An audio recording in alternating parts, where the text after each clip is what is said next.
Rajwala channel में आपका स्वागत है।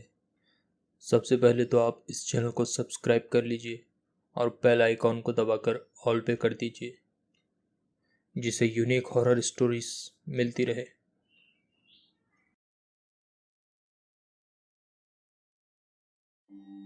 गोंडल शहर में किराए के मकान में स्थायी हुए अनंत पेशे से शिक्षक है। अनंत स्कूल में काफ़ी फेमस टीचर है। स्कूल में पढ़ाने के बाद वो बच्चों को अपने घर पर ट्यूशन भी पढ़ाते हैं। खैर, अब तो उनकी शादी हो चुकी है, पर जब वो कुंवारे थे तब उन्हें अपने किराए के घर में एक बेहद भयानक अनुभव हुआ था।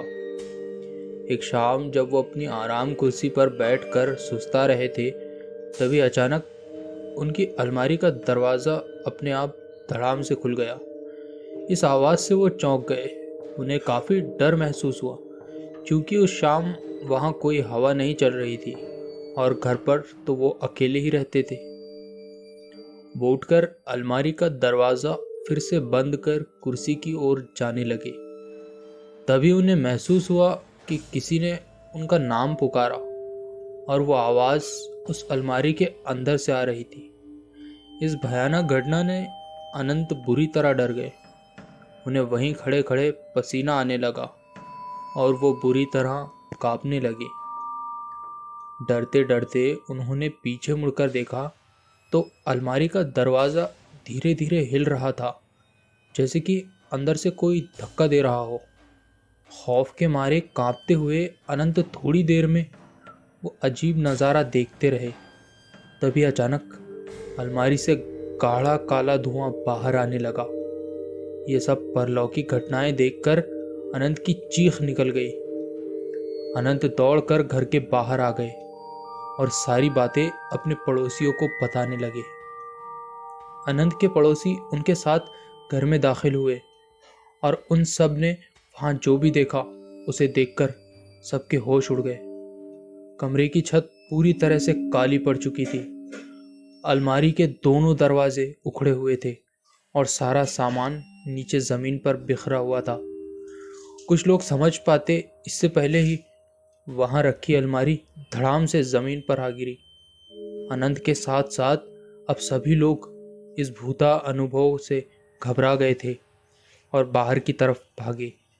कुछ लोगों को भागते भागते एक चीख सुनाई दी, पर किसी ने पीछे मुड़कर देखने की हिम्मत नहीं की। इस खौफनाक अनुभव के कारण अनंत बुरी तरह बीमार पड़ गए और कुछ दिनों के लिए अपने गांव पर अपने माता पिता के पास लौट गए। जब वो गोंडल वापस लौटे तो कभी उस घर में वापस नहीं गए और किसी और मोहल्ले में रहने लगे। मोहल्ले में रहने वाले बुजुर्गों से पता चला कि वो मकान अंग्रेज़ों के ज़माने की बनी हुई एक हवेली को तोड़कर बनाया गया है। कहते हैं कि उस हवेली का मालिक बहुत क्रूर इंसान था और एक बार उसने अपने नौकर को जलाकर मार डाला था और उसकी अधजली लाश उसने अलमारी में छुपा दी थी। मकान मालिक ने कभी वो अलमारी प्रयोग नहीं की थी, लेकिन अनंत राजनाथ के मांगने पर उन्होंने वो अलमारी उसे दे दी थी और शायद इसी कारण नौकर की आत्मा नाराज हो गई और ये खौफनाक डरावनी घटना घट गई।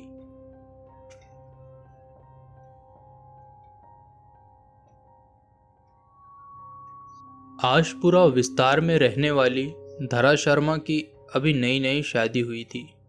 शादी के 2-4 दिन बाद ही पति दिलीप को ऑफिस का काम के लिए एक हफ्ते दुबई जाना पड़ा। धरा अपने अनुभव के बारे में बताती है, एक रात जब वो अपने कमरे में अकेली सोई हुई थी, तभी अचानक उनका टीवी चलना शुरू हो गया, जिससे वो चौंक गई। उन्होंने तुरंत उठकर टीवी बंद कर दिया और फिर से सोने की कोशिश करने लगी। थोड़ी देर बाद उन्हें महसूस हुआ कि उनकी बगल में बिस्तर पर कोई लेटा हुआ है। टीवी की अपने आप चलना और फिर किसी की मौजूदगी का एहसास होना घर में अकेली लेटी महिला को डरा देने के लिए काफ़ी था।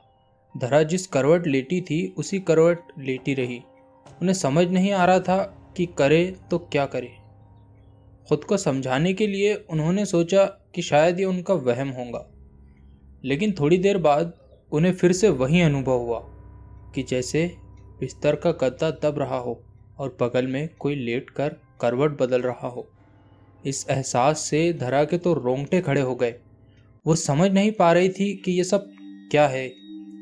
बहुत हिम्मत जुटाकर वो बिस्तर से उठी और पीछे पलटकर देखा, वहां कोई नहीं था। लेकिन जब उनकी नज़र गद्दे पर पड़ी तो धरा का दिल दहल गया। गद्दा नीचे की ओर दबा हुआ था और ऐसा दिख रहा था जैसे उस पर कोई इंसान लेटा हुआ है। अब वो चिल्लाना चाहती थी पर खौफ और डर के मारे उनके हलक से आवाज़ तक नहीं निकली। दिल की धड़कन बहुत तेज हो चली थी। घबराहट में धरा ने तकिया उठाकर उस जगह पर फेंका जहां गद्दा दबा हुआ था। ऐसा करते ही बिजली की तेजी से गद्दा ऊपर आकर ठीक हो गया और धरा को ऐसा भास हुआ कि वहां कोई परछाई तेजी से उठ खड़ी हुई हो। इसके बाद करीब 30 मिनट तक कोई हलचल नहीं हुई। तब धरा में थोड़ी बहुत हिम्मत बंधी और उसने पास पड़े मोबाइल से बगल के कमरे में सो रही अपनी सासू माँ को फ़ोन किया। उसकी सास तुरंत दौड़कर धरा के कमरे में आ गई और पूछने लगी कि क्या हुआ है। अभी धरा कुछ बोले उससे पहले उसे फिर ऐसा कुछ दिख गया जिससे देखकर उसके होश उड़ गए। धरा ने देखा कि उसकी सासू माँ के पीछे एक जवान औरत की धुंधली परछाई खड़ी थी।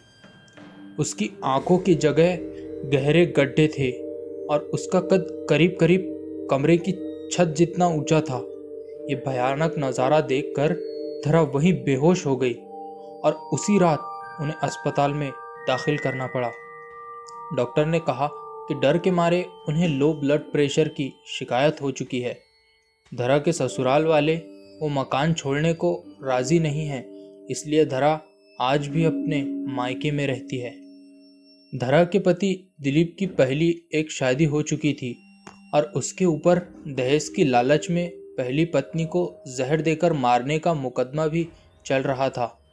बदनामी के कारण दिलीप अपनी मां के साथ एक नए घर में आकर रहने लगा था, जबकि उसके पिता अभी भी पुराने घर की देखभाल कर रहे थे। धरा के परिवार वालों को शादी से पहले ये बात पता नहीं चल पाई, लेकिन इस भूता घटना के बाद जब धरा ने दिलीप को आपबीती सुनाई तो उसने पहली पत्नी का राज खोला। हालांकि उसका कहना यह था कि पत्नी को उसने जहर नहीं दिया था, बल्कि उसने खुद ही जहर खाकर जान दी थी। अदालत में अभी भी ये मामला लटका हुआ है। दोस्तों, एक बार आपको फिर याद दिला दूँ, अगर आपने राज वाला चैनल को सब्सक्राइब नहीं किया है तो प्लीज़ सब्सक्राइब करिए और इस वीडियो को लाइक कर दीजिए। इससे मुझे मोटिवेशन मिलता है।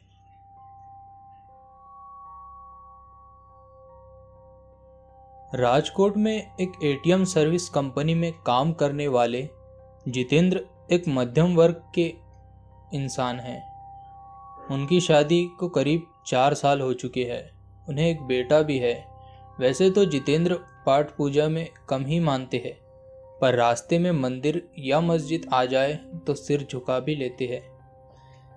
जितेंद्र की नौकरी का समय तो करीब 8.5 घंटे का होता है, पर एटीएम मशीन का फॉल्ट आने पर उन्हें रात के किसी भी वक्त सर्विस देने जाना पड़ता है।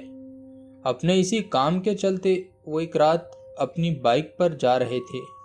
उन्हें शहर से थोड़ी दूर बसे एक रिहायशी इलाके में पास में एटीएम फॉल्ट ठीक करने जाना था।